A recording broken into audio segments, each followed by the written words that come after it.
치열한 생존의 현실을 살고 나서 이 자리에 나왔습니다.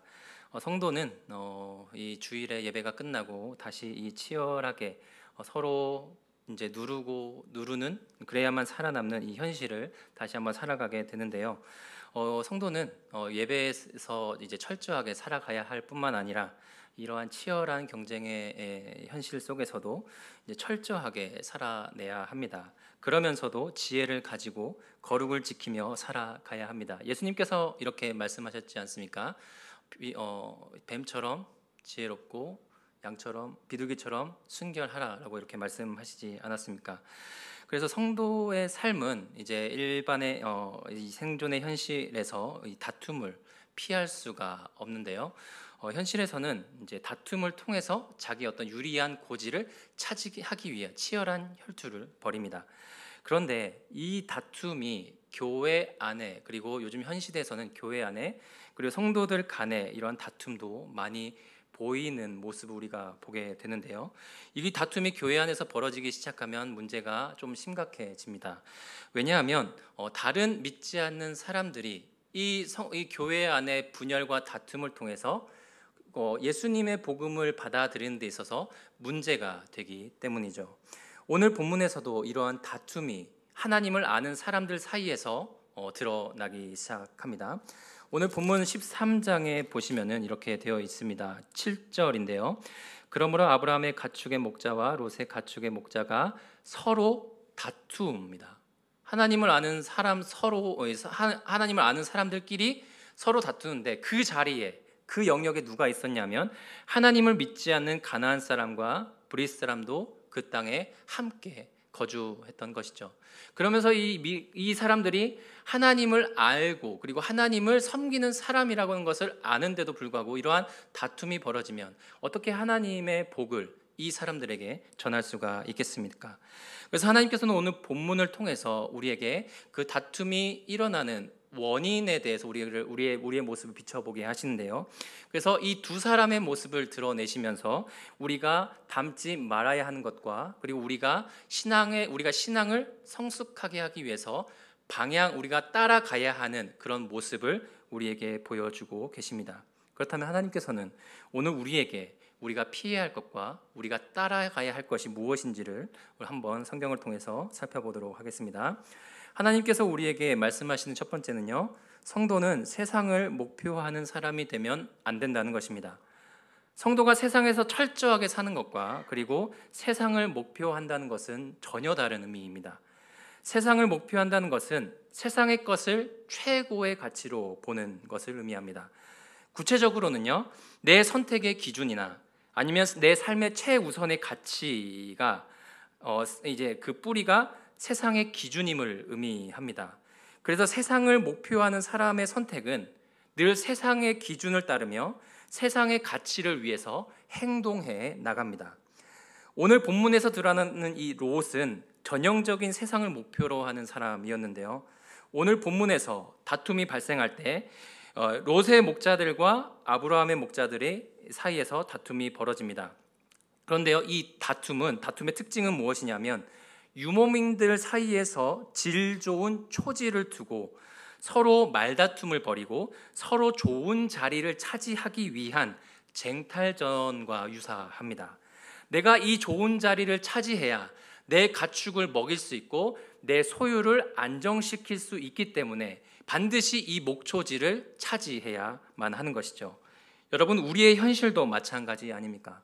좋은 성적을 받아야만이, 좋은 대학을 가야만이, 좋은 자리를 차지하기 위해여서 쟁탈전이 벌어지고 내가 더 많은 이익을 얻기 위해서 다른 사람들과 다툼을 벌이는 경쟁 사회에서 살아가지 않고 있습니까? 이것은 우리가 살아가는 사회 현실이기도 하지만 문제는 무엇이냐면 하나님을 아는 성도들, 즉 교회 공동체 안에서도 많이 일어난다는 것이죠. 오늘 본문에서도 하나님을 경험한 아브라함과 롯 사이에서 다툼이 발생합니다. 그런데 이 갈등에 대해서 세상을 목표로 하는 롯의 반응은 두 가지로 나타난대요. 첫 번째는 갈등을 풀어나가기 위해 중재하는데 굉장히 무신경합니다. 그리고 굉장히 소극적인 태도를 보이는 것이죠. 7절과 8절을 한번 읽어보도록 하겠습니다. 그러므로 아브라함의 가축의 목자와 롯의 가축의 목자가 서로 다투고 또 가나안 사람과 브리스 사람도 그 땅에 거주하였는지라. 아브라함이 롯에게 이르되 우리는 한 친족이라 나나 너나 내 목자나 서로 다투게 하지 말자. 여러분, 누가 싸움을 말리고 있나요? 연장자이자 서열이 높은 아브라함이 먼저 이 다툼을 말리자고 권유하고 있습니다. 한 가족끼리 다툼을 벌이고 있는데 연장자가 다툼을 벌이지 말자고 제안함에도 불구하고 롯의 반응은 어떤가요? 대답이 없습니다. 그래서 보통은 그러게요 삼촌, 제가 제 목자들에게 당부하겠습니다. 삼촌네 목자들과는 절대 싸우지 말라고 제가 주의하겠습니다 라고 말해야 하는 것이 당연한 것인데 롯의 대답은 아무런 반응조차 없는 것이죠. 오히려 싸움을 통해서 어쩌면 자신의 목자들이 이 좋은 초지를 차지하기를 바랬을 수도 있는 것입니다. 그 다음으로 아브라함의 양보에 대해서 침묵하고 또 땅을 선택하면서 자신이 가장 중요하게 여기는 가치를 드러냅니다. 바로 물이 넉넉한 곳이죠. 롯은 좋은 초지와 물을 차지하기 위한 다툼을 중지하는 데 있어서 굉장히 소극적인 태도를 보입니다. 이에 더하여 아브라함의 양보에 대해서도 롯의 반응을 살펴보면 어떻게 합니까? 침묵합니다. 그리고 바로 아브라함이 내가 먼저 땅을 선택해라 라고 말했을 때 롯의 반응은 고맙습니다 삼촌이라는 말 없이 바로 눈을 들어서 좋은 땅을 선택하고 아브라함 곁을 떠나고 있습니다. 이제 10절의 반응을 한번 읽어보겠는데요. 10절 다 함께 읽어보도록 하겠습니다.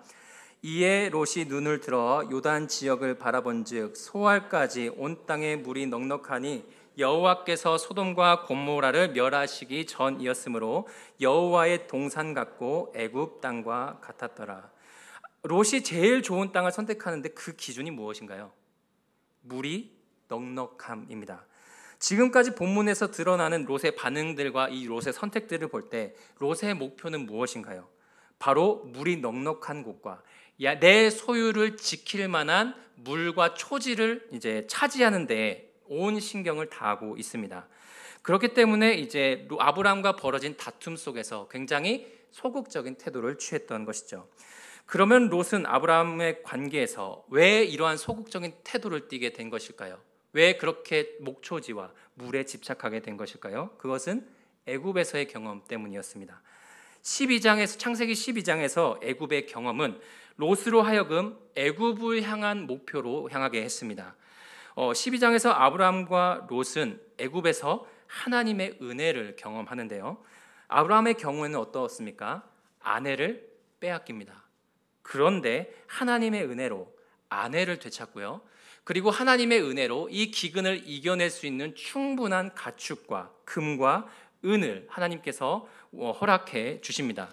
우리가 13장 2절 한번 읽어보도록 하겠습니다. 아브라함에게 가축과 은과 금이 풍부하였더라. 비록 아브라함은 하나님의 말씀을 등지고 애굽까지 내려가는 그 믿음의 떨어짐을 보여줬지만 하나님께서는 그럼에도 불구하고 아브라함의 삶을 회복시켜 주시고 그리고 아브라함이 굉장히 고심했던 그 기근 문제까지도 해결해 주시는 하나님의 도우심을 입었습니다. 그런데요, 이 아브라함의 경험만이 아브라함만 경험한 것이 아닙니다. 아브라함과 동행했던 조카 롯도 이 은혜를 경험합니다. 롯은 아브라함의 삶을 되찾아 주시는 하나님의 은혜를 눈앞에서 경험했고요. 그리고 자신의 소유도 하나님께서 많은 가축과 금, 은으로 채워주시는 도우심도 경험합니다. 하지만 이 애굽에서의 경험으로부터 롯이 주목하게 된 것은 무엇이었냐 하면 애굽의 풍요로움이었습니다. 애굽을 문명으로 발전시킨 이 나일강의 물과 그리고 나일강 주변으로 형성된 풍부한 이 초지들을 보면서 감탄하고 감격했던 것이죠. 그래서 롯은 하나님의 은혜를 경험했음에도 불구하고 애굽의 풍요로움을 집착하게 만든 겁니다. 자신의 삶과 비교해 볼 때, 애굽의 모습과 자신의 삶을 비교해 볼 때 자신의 결핍이 발견되었던 것이죠. 그렇기 때문에 롯이 추구하는 인생의 최고의 가치는 무엇이었냐면 바로 세상, 애굽이라는 풍요로움이었습니다. 10절 마지막에 롯의 선택을 한번 보겠는데요. 롯이 물이 넉넉한 요단 지역을 선택할 때 무엇과 같다고 말씀하십니까? 애굽 땅 같았더라 라고 이렇게 말을 합니다. 즉 지금 롯의 선택의 뿌리는 바로 무엇인가요? 애굽 땅입니다. 그러므로 롯을 통해서 하나님께서 보여주시는 세상을 목표하는 사람은 이런 사람입니다. 하나님을 알고 있습니다. 하나님의 은혜도 경험했습니다. 그럼에도 삶의 목표가 세상입니다. 구체적으로는 세상의 풍요죠. 세상을 목표하는 사람은 애굽을 경험한 롯처럼 발전된 이 현실 속에서 이 자신의 결핍을 발견합니다. 그리고 이 발견된 자신의 결핍을 통해서 인생의 목표를 하나님이 아닌 세상이 되게 합니다. 인생의 선택, 문제에 대한 반응, 모든 선택의 행동들이 세상의 영향을 받는 것이죠. 이것이 세상을 목표로 하는 사람의 큰 특징입니다. 그런데 여기에 더 큰 문제가 있는데요. 그것은 바로 이 세상을 목표하는 사람은 심지어 하나님과 관련된 것과 세상의 가치를 같게 여깁니다. 동일시하는 것이죠. 10절을 다시 한번 저희가 읽어보도록 하겠습니다. 13장 10절입니다. 이에 롯이 눈을 들어 요단 지역을 바라본즉 소알까지 온 땅에 물이 넉넉하니 여호와께서 소돔과 고모라를 멸하시기 전이었으므로 여호와의 동산 같고 애굽 땅과 같았더라. 이 물이 넉넉한 요단 지역을 바라보면서 롯의 눈에는 어떻게 보입니까? 애굽 땅 같아 보이는데 동시에 무엇과 같습니까? 여호와의 동산과 같습니다. 즉 애굽의 풍요로움이 하나님의 나라와 비슷해 보이는 것입니다.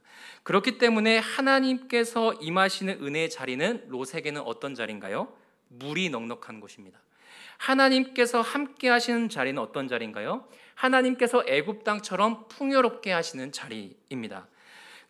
어떻게 이런 생각이 가능합니까? 하나님을 경험한 사람이 세상을 목표로 둘 때 그 사람의 시선과 생각이 이 롯과 같이 변하게 된다는 것을 오늘 본문을 통해서 우리에게 알려주고 계십니다.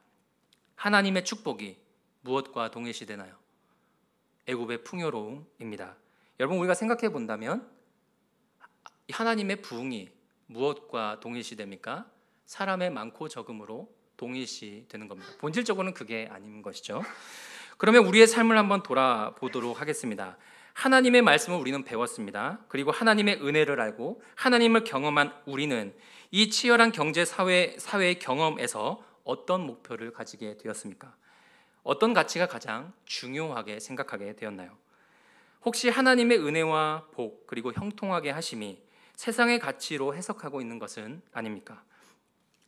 단순히 건강과 물질과 성공, 인생 역전에서 하나님의 은혜와 복이 그친다면 이것은 롯이 추구한 것과는 무엇이 다를까요? 그러므로 하나님의 은혜를 경험한 사람은 롯처럼 세상이 목표가 되어서는 안 된다고 오늘 우리에게 말씀하고 계십니다. 그래서 하나님의 말씀을 아는 사람은 하나님께 속한 것과 세상의 가치가 동일시 되어서는 안 된다는 것이 오늘 본문에서 말씀하시는 하나님의 교훈인 것이죠. 그렇다면 오늘 본문을 통해서 하나님께서 우리에게 바라시는 것은 무엇일까요? 하나님은 우리가 어떤 사람이 되기를 원하실까요?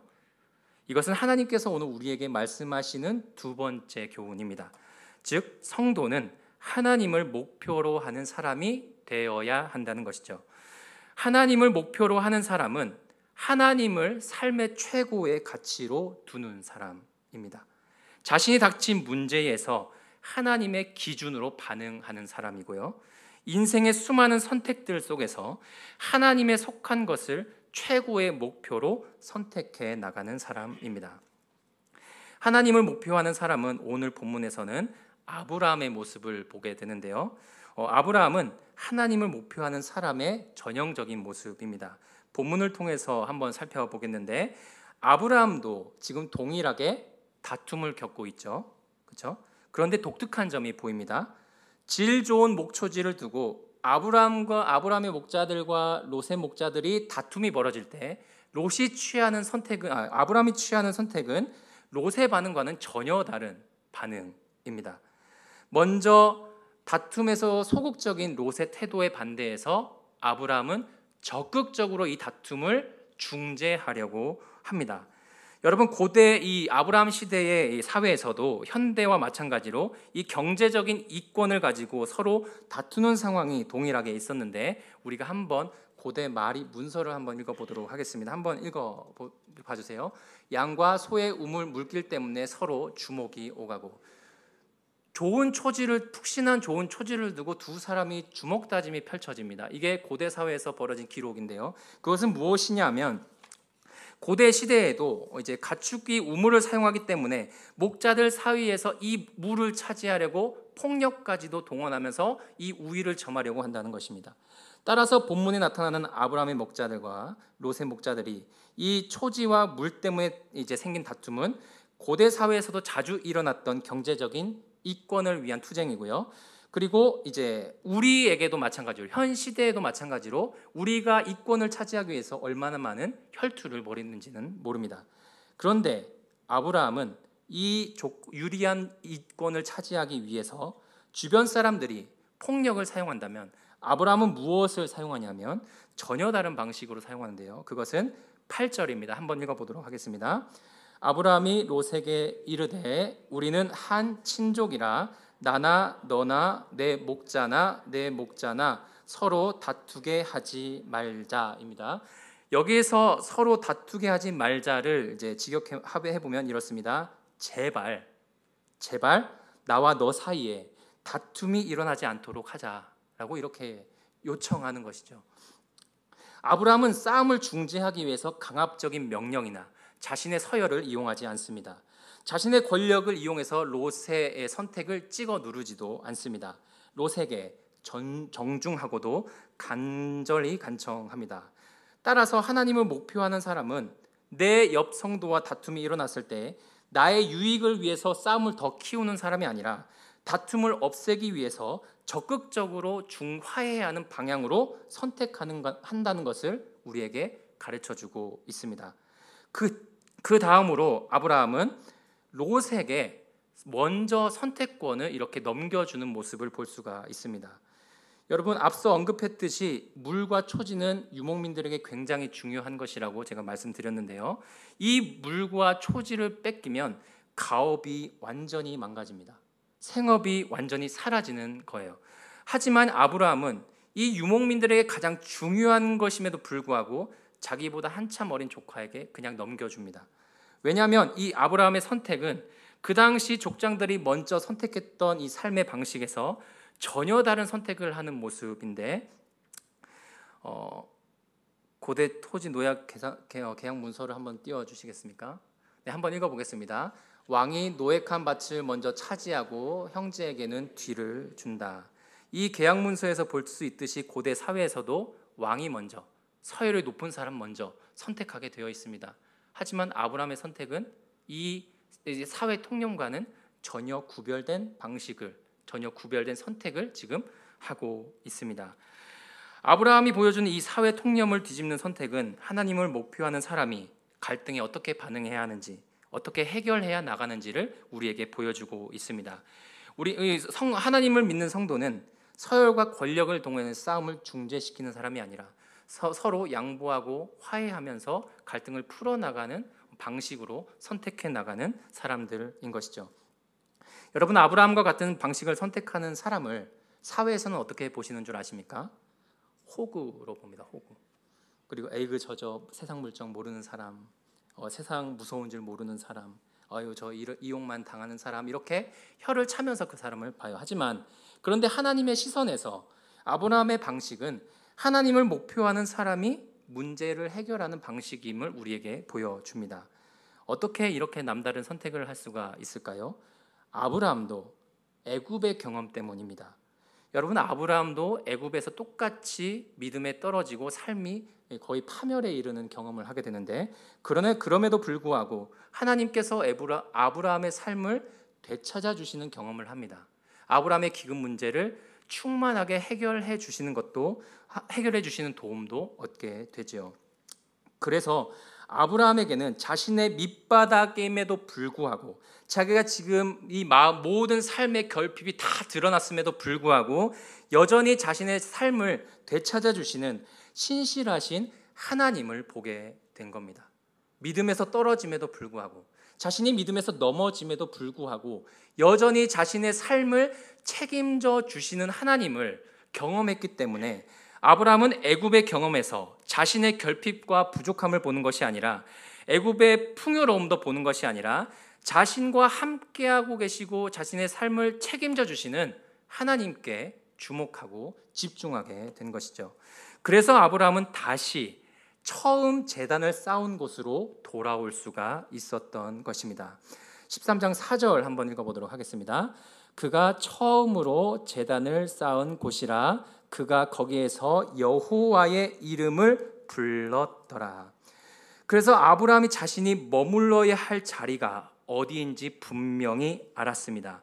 자신이 머물러야 할 자리는 애굽이 아니라 하나님이 사명을 주신 자리였습니다. 세상을 복되게 하는 복의 사명자의 자리로 자기가 살아가야 한다는 것을 분명히 깨달았던 사람인 것이죠. 따라서 아브라함의 반응과 선택을 보면 하나님의 말씀을 신뢰하는 믿음이 더 강해졌다는 것을 알게 됩니다. 12장에서는요, 아브라함도 기근이라는 생존 문제 때문에 믿음에서 이탈했습니다.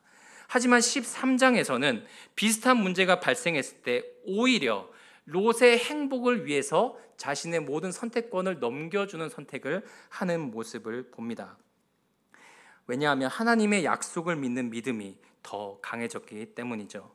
애굽에서 자신의 삶을 되찾아 주시고 자신의 삶을 책임져 주시는 하나님을 경험하면 할수록 아브라함의 믿음은 더 강해졌던 것입니다.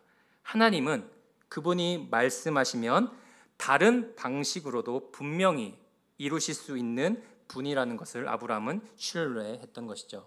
그러므로 하나님을 목표하는 사람은 다음과 같이 정리할 수 있습니다. 하나님을 기준으로 자신의 과거와 상황을 해석합니다. 그리고 상황을 중재하고 문제를 적극적으로 해결해 나가는 사람이 되죠. 더 나아가서는 다른 이들을 복되게 하는 선택을 하는 사람이 됩니다. 비록 롯이 세상의 기준으로 선택하는 믿음의 실수를 보여주긴 했으나 아브라함의 양보를 통해서 본인이 만족해하는 물이 넉넉한 곳을 차지하지 않았습니까? 하나님을 목표로 하는 사람은 주님 안에서 이웃되는 다른 성도들을 복되게 하는 선택을 하는 사람들입니다. 하나님을 목표하는 사람은 자신의 삶에 대해서 불안해하지도 않고 염려하지도 않습니다.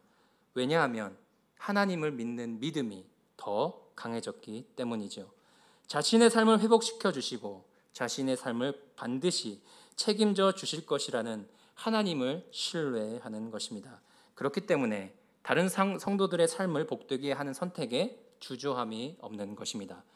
오늘 여기에 모인 저와 여러분은 무엇을 목표하는 사람입니까?